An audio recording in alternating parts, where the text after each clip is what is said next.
Assalamu alaikum wa rahmatullahi ta'ala wa barakatuhu. Marhaban bikum, ahlan wa sahlan. Bonjour à tous et bienvenue. Donc, je donne la suite des cours sur alamatul i'rab, c'est-à-dire les indications de l'i'rab.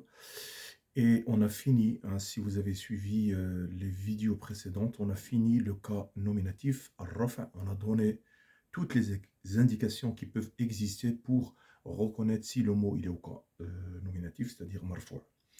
Et aujourd'hui, Inch'Allah, on va poursuivre dans la première partie et on va parler de la deuxième catégorie qui est al-nasb, c'est-à-dire le cas accusatif. Et bien entendu, on est toujours dans le chapitre de Bab Ma'rifati Alamat al-I'rab.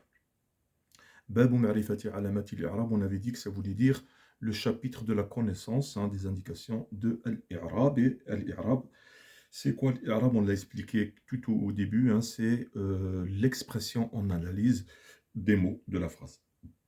Ok. Donc on va commencer avec un nasb. On va faire exactement comme le cas nominatif. Et après, Inch'Allah, quand on aurait fini, on passera à la troisième catégorie. وَلِلنَّصْبِ خَمْسُ عَلَامَاتٍ. En ce qui concerne le cas accusatif, ici, il y a exactement 5 indications. C'est bien entendu ces 5 indications, c'est grâce à eux que je vais reconnaître si les mots, ils sont au cas accusatif. La première, ça va être une voyelle brève, c'est al-fatha. La deuxième indication, c'est al-alif, c'est une lettre. La troisième indication, c'est encore une voyelle brève, ça va être la kasra. La quatrième, c'est une lettre, ça va être le ya. Et enfin, la cinquième, c'est hadfun nun. Alors, hadfun nun, ça veut dire quoi? Ça veut dire l'effacement du nun de la fin du mot. D'accord? Du verbe, si vous voulez. Donc, le fait d'enlever le nun, c'est ça qui va nous donner l'indication du cas accusatif. Bien entendu, avec les exemples, vous allez comprendre.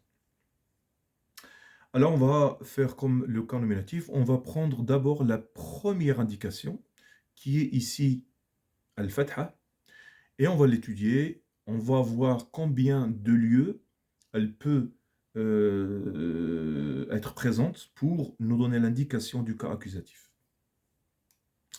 فأما الفتحة فتكون علامة للنصب في 3 مواضع. En ce qui concerne al-fatha, elle va nous donner l'indication du cas accusatif dans 3 lieux, 3 situations. Alors le premier lieu, ça va être al-ism al-mufrad, fil ismi al-mufradi, c'est-à-dire dans le nom au singulier. C'est-à-dire tous les noms singuliers, lorsqu'ils vont avoir une fatha, c'est sûr et certain, ils sont au cas accusatif. D'accord? Le deuxième lieu, la fatha va nous donner aussi l'indication du cas accusatif dans jam' al-taksir. Jam' al-taksir, c'est quoi? C'est le pluriel brisé. Et enfin, le troisième lieu, puisqu'on avait dit qu'il y a 3 lieux, c'est والفعل المضارع إذا دخل عليه ناصب ولم يتصل بآخره شيء. Donc rappelez-vous, shay, on a expliqué ce que c'était que shay dans les autres vidéos. D'accord? Donc déjà, on va traduire toute la phrase ici, puisque c'est un lieu. Alors dans ce lieu-là, on va trouver 3 conditions. Tout d'abord, ce lieu-là, ça va se trouver dans un verbe. La première condition, le verbe, il faut qu'il soit au présent. Al-fi'l al-mudari'. Les autres temps, ça ne marchera pas. Voilà. La deuxième condition, إذا دخل عليه ناصب. Donc le verbe au présent, si il y a une rentrée, si vous voulez, qui le précède, un nasib. S'il y a un nasib devant lui, devant ce verbe au présent. Alors le nasib, c'est quoi? Nasib, ça vient du mot mansoub, tout simplement. Donc c'est l'accusatif. Et nasib, c'est des particules, tout simplement. Alors dans la langue arabe, il y a beaucoup de particules. D'accord? Pour ceux qui ne connaissent pas beaucoup. Et ces particules, elles sont listées par famille. Donc, chaque liste de famille, elle a un travail spécifique à faire dans la phrase. Par exemple, je ne sais pas si je prends huruf al-jar, dans la grammaire en tout, il doit en avoir, Allahu alam, 19. Mais sur les 19, hein, il y a peut-être une dizaine qu'on les voit tout le temps. D'accord? En tout cas, c'est cette liste de bouilles, de familles de huruf al-jar, ah ben, ils vont rendre le nom qui les suit majrour au cas génitif. Donc ces huruf, elles ne sont pas au cas indirect, mais elles donnent le cas indirect et bien entendu, elles nous servent aussi bien entendu, d'indication si on veut savoir le mot qui suit ces indications, est-ce que c'est un verbe, est-ce que c'est un nom ou est-ce que c'est une particule, ah ben, il n'y a que les noms qui peuvent suivre ces particules. Ok. Et parmi ces familles-là, parmi ces listes, ah ben, il y a une liste qui s'appelle huruf al-nasb, c'est-à-dire c'est des particules, hein, mais elles vont donner le cas accusatif. D'accord? C'est pour ça qu'on dit huruf al-jar, d'accord? Parce qu'il donne le jar, le cas indirect, et que lorsqu'on dit huruf al-nasb, il donne le cas accusatif, tout simplement. Ok. Donc là, on est arrivé à la deuxième condition, on est toujours dans le même lieu. Et la dernière condition, ah ben, une fois qu'on a le verbe au présent et il y a, si vous voulez, un nasb, un harf nasb devant, ah ben, il faut que ce verbe-là, à sa fin, à sa fin, il ne faut pas rien qui s'attache de ces 5 choses. Et on a dit, c'était quoi les 5 choses? Je peux les redire, il n'y a pas de problème. La première, c'est le ya al-mukhataba. Vous savez, le ya féminin qui, à celle qu'on parle, par exemple, le mukhataba. On avait dit qu'il y avait le alif, alif le ithnain, c'est-à-dire le alif qui nous donne la marque du duel. On avait dit qu'il y avait le waou, donc waou al-jama'a, c'est-à-dire le waou qui donne la marque du pluriel, hein, le groupe. Donc là, on est arrivé à 3 déjà. On a dit qu'il y avait le noun al-niswa ou l'inafi, c'est-à-dire le noun du féminin pluriel cette fois-ci, d'accord? Et la cinquième chose, c'est noun al-tawkid, le noun de confirmation. Et on avait dit que dans le noun al-tawkid, il y a 2 sortes de noun. Il y a le noun lourd et le noun léger. Le noun lourd, il se finit par un shadda, et le noun léger, il va être silencieux avec un secou. D'accord. Donc là, on a compris les 3 lieux. Ça veut dire que la fatha que vous voyez ici comme alama, elle va nous donner l'indication dans 3 lieux seulement. D'accord? Et on va prendre l'exemple sur le premier lieu qui est ici al-ismul mufrad, le nom au singulier. Donc l'exemple ici, je lis Ra'aytu musliman.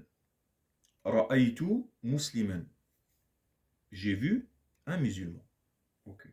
Donc la première chose que je fais pour analyser, je regarde la première chose, est-ce que c'est une phrase normale, excusez-moi, nominale ou verbale. Donc ici c'est verbal, pourquoi? Parce qu'elle commence par un verbe.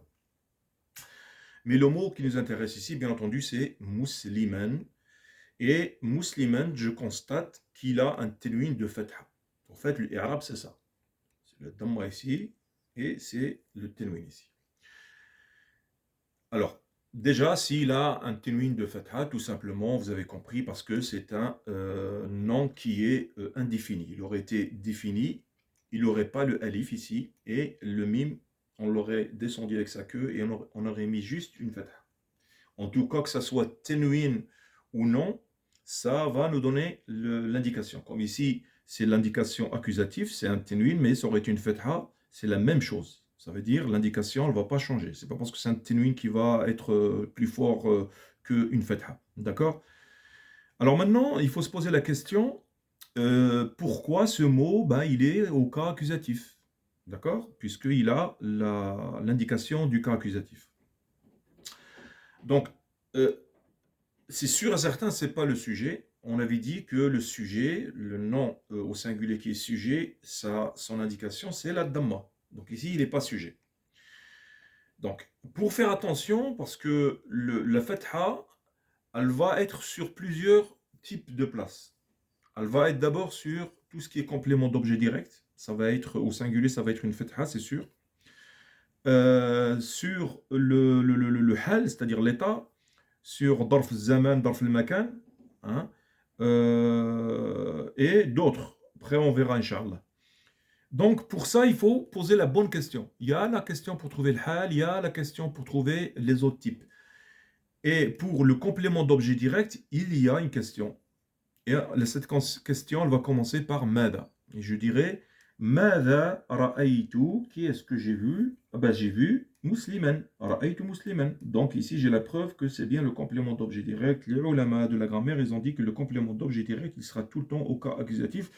Et c'est pour ça qu'il a, bien entendu, un terme de fetha, tout simplement parce que il est un nom au singulier.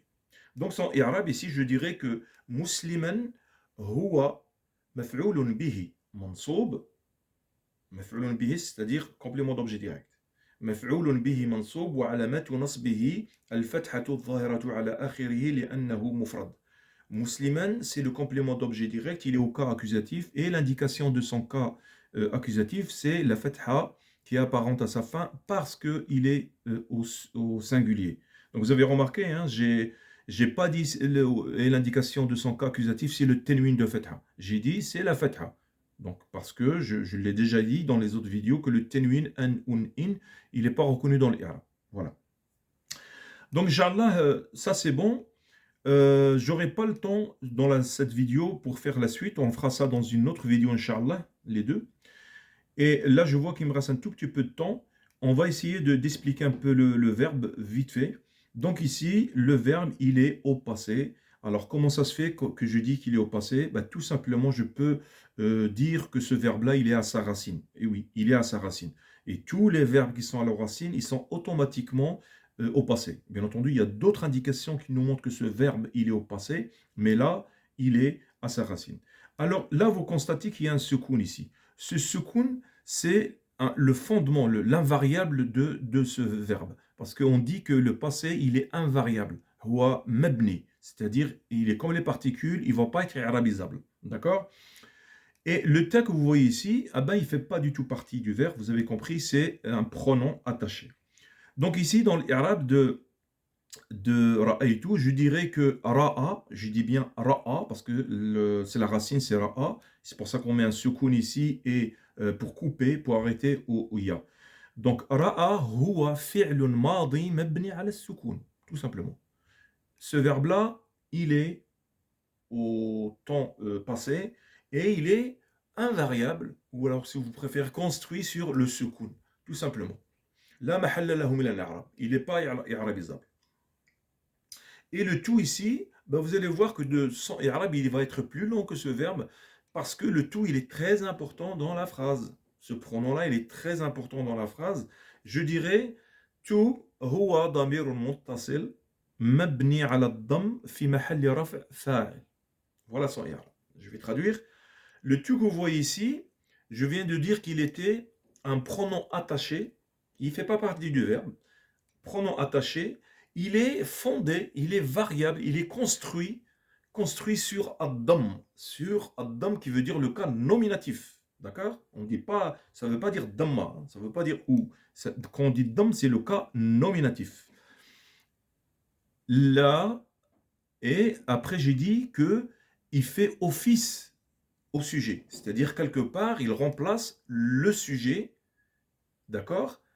Et voilà en gros le i'rab de ce petit verbe. Alors voilà, donc c'est la fin, Inch'Allah, de ce petit cours. La prochaine fois, Inch'Allah, on va continuer avec Jam' al-Taksir et al-Fi'l al-Mudari' إذا دخل عليه ناصب ولم يتصل بآخره شيء. السلام عليكم ورحمة الله.